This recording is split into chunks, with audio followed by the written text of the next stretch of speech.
Next మనం భద్రాద్రి కొత్తగూడెం వెళ్దాం. అక్కడ మా ప్రతినిధి నవీన్ మనకి అందుబాటులో ఉన్నారు.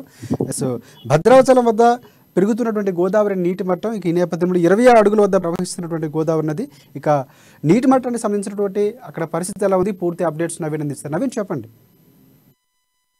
రాజశేఖర్, ఏదైతే ఉమ్మడి ఖమ్మం జిల్లాలో గత 2 రోజులుగా ఉపరితల ఆవర్తనంతో అంటే వర్షాభావం అయితే ఎక్కువగా ఉన్నట్లుగా కూడా చూడొచ్చు. ఈ నేపథ్యంలో ఉమ్మడి ఖమ్మం జిల్లాలో ఉన్నటువంటి ప్రాజెక్టులు కావచ్చు, అదేవిధంగా భద్రాచల గోదావరి నీటి మట్టం కూడా గంట గంటకి పెరుగుతున్నట్లుగా కూడా మనం గమనించవచ్చు. అయితే ఏదైతే భద్రాచలం గోదావరిలో ఇప్పటికీ ప్రస్తుతానికి అయితే 32 అడుగులకు పైగా కూడా నీటి మట్టం పెరుగుతున్న పరిస్థితి కూడా ఉంది. అయితే ఈ రోజు రాత్రి 12 గంటలకు 35 అడుగులు కూడా దాటుతుందని ఏదైతే జిల్లా అధికార యంత్రాంగం అయితే వెల్లడించినట్లుగా కూడా చూడవచ్చు. ఏదైతే మనం కాళేశ్వరం, అదే విధంగా చంద్రవతి, తాలిపేరు ఈ 3 నదుల యొక్క అంటే ఈ 3 నదులు నీటిని అంటే విడుదల చేయడం వల్ల ఆ నీరంతా కూడా ఈ రోజు రాత్రి 12 గంటల వరకు కూడా భద్రాచలం గోదావరికి చేరుకుంటుందని ఈ యొక్క 12 గంటలకైతే 35 అడుగులకి భద్రాచల గోదావరి చేరుకుంటుందని అధికారులు వెల్లడించారు. అయితే అదే విధంగా ఇప్పుడు మన తాలిపేరు ప్రాజెక్టు చూసుకుంటే తాలిపేరులో కూడా సుమారు 22 గేట్లతోటి 46,000 క్యూసెక్ల నీటిని కూడా విడుదల చేస్తున్నట్లుగా కూడా చూడొచ్చు. అదే కిన్నెరసాని ప్రాజెక్టులో కూడా 407 అడుగుల మట్ట అంటే నీటి మట్టం సామర్థ్యం ఉన్నటువంటి కిన్నెరసానిలో కూడా ఇప్పటికి 398 అడుగుల వరకు కూడా నీరు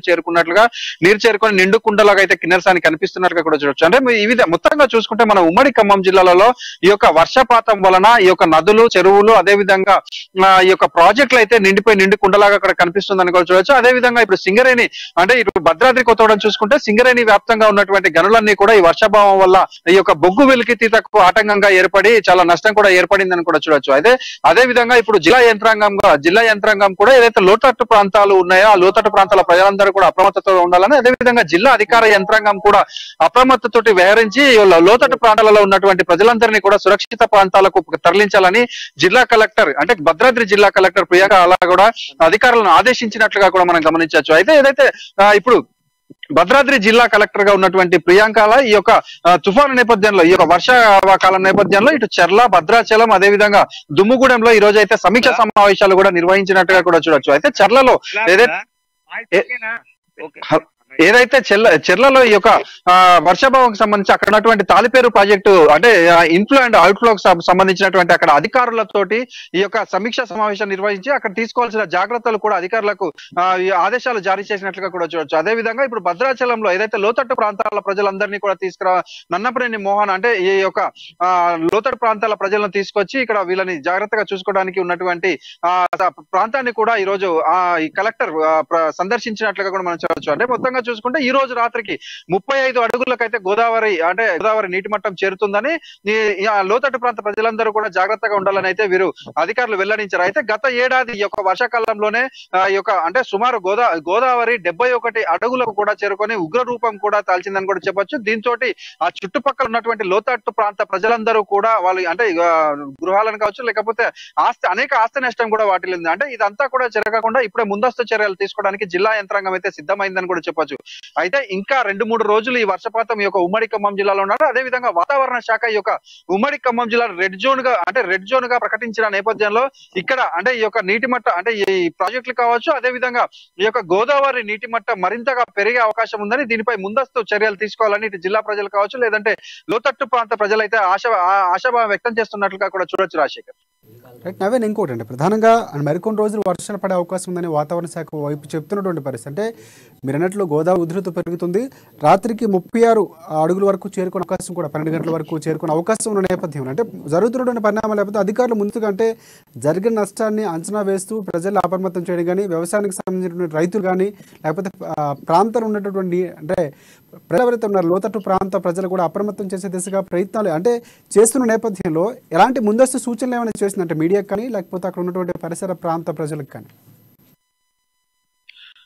ఏదైతే ఇప్పుడు జిల్లా యంత్రాంగం ఉందో వాళ్ళు లోతట్టు ప్రాంత ప్రజలందరినీ కూడా అత్యవసరం అయితే తప్ప బయటికి రావద్దని, అదే విధంగా అంటే ఈ యొక్క లోతట్టు ప్రాంతాలలో ఉన్నటువంటి ప్రజలందరినీ కూడా సురక్షిత ప్రాంతాలకు తరలించేందుకైతే అధికార యంత్రాంగం చర్యలు తీసుకుంటుందని కూడా చెప్పొచ్చు. అదే విధంగా ఏదైతే జలాశయాలలో అంటే వీరు ఏదైతే చేపల వేటకు వెళ్తారో వారిని వెళ్ళొద్దని కూడా వీరు చెప్పిన పరిస్థితి ఉంది. అదే విధంగా ఈ యొక్క అంటే మన్యం జిల్లాగా ఉన్నటువంటి భద్రాద్రి జిల్లాలో అంటే అనేక ప్రాంతాలలో కూడా ఈ యొక్క బ్రిడ్జిలపై నుంచి వాటర్ పొంగి పొర్లే ఆయకట్లపై నుంచి కూడా వాటర్ వెళ్తుంది కాబట్టి వాటన్నిటికీ కూడా రహదారులు మూసేయాలని ఈ యొక్క రవాణా సౌకర్యాన్ని అటువంటి ప్రాంతాలకు ఆపేయాలని కూడా జిల్లా కలెక్టర్ ఆదేశాలు జారీ చేసినట్లుగా కూడా మనం గమనించవచ్చు. అంటే ఈ యొక్క జిల్లాలో అయితే ఈ ఉమ్మడి జిల్లాలో కూడా అనేక ప్రాంతాలలో అంటే బిలో బ్రిడ్జెస్ లోవర్ బ్రిడ్జెస్ ఉండడం కారణంగా ఈ యొక్క నదులు కావచ్చు, వాగులు కావచ్చు, కొద్దిపాటి వర్షపాతానికి అవన్నీ కూడా పొర్లి పొంగుతుంటాయి. అంటే ఈ నేపథ్యంలో ఆ వాగులను కావచ్చు, నదులను కావచ్చు, ఆ బ్రిడ్జిల మించి దాటద్దని కూడా ప్రజలకైతే సంకేతాలు జారీ చేశారు. ఎవరు కూడా అత్యవసరం అయితే తప్ప బయటికి రాకూడదని వీరైతే ఆదేశాలు కూడా జారీ చేసినట్లుగా చూడొచ్చు. అంటే మరో 2 రోజులు 2-3 రోజులు ఈ వర్షపాతం ఉండటం వలన ఈ యొక్క నీటి మట్టాలు అయితే పెరిగే ప్రమాదం ఉంది. అదే విధంగా భద్రాచలంలో చూసుకుంటే భద్రాచలం గోదావరి పరివాహక ప్రాంతాలన్నీ కూడా నీట మునిగే అవకాశం ఉంది, లోతట్టు ప్రాంతాలు.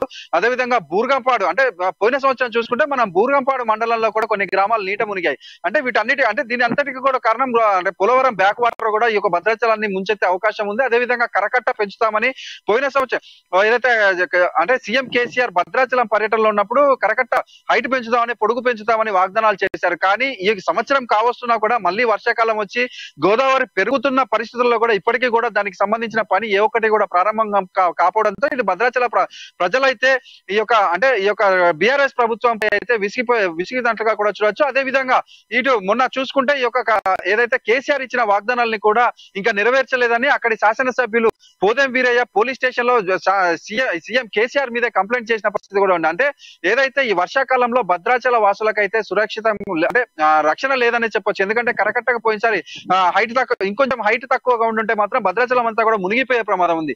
అదే విధంగా ఈ సంవత్సరం కూడా ఇప్పటి వరకు వర్షాలు 1 నెల రోజులు లేట్ రావడం వలన ఇప్పటి వరకు అయితే ఎటువంటి ప్రభావం చూపెట్టలేదు.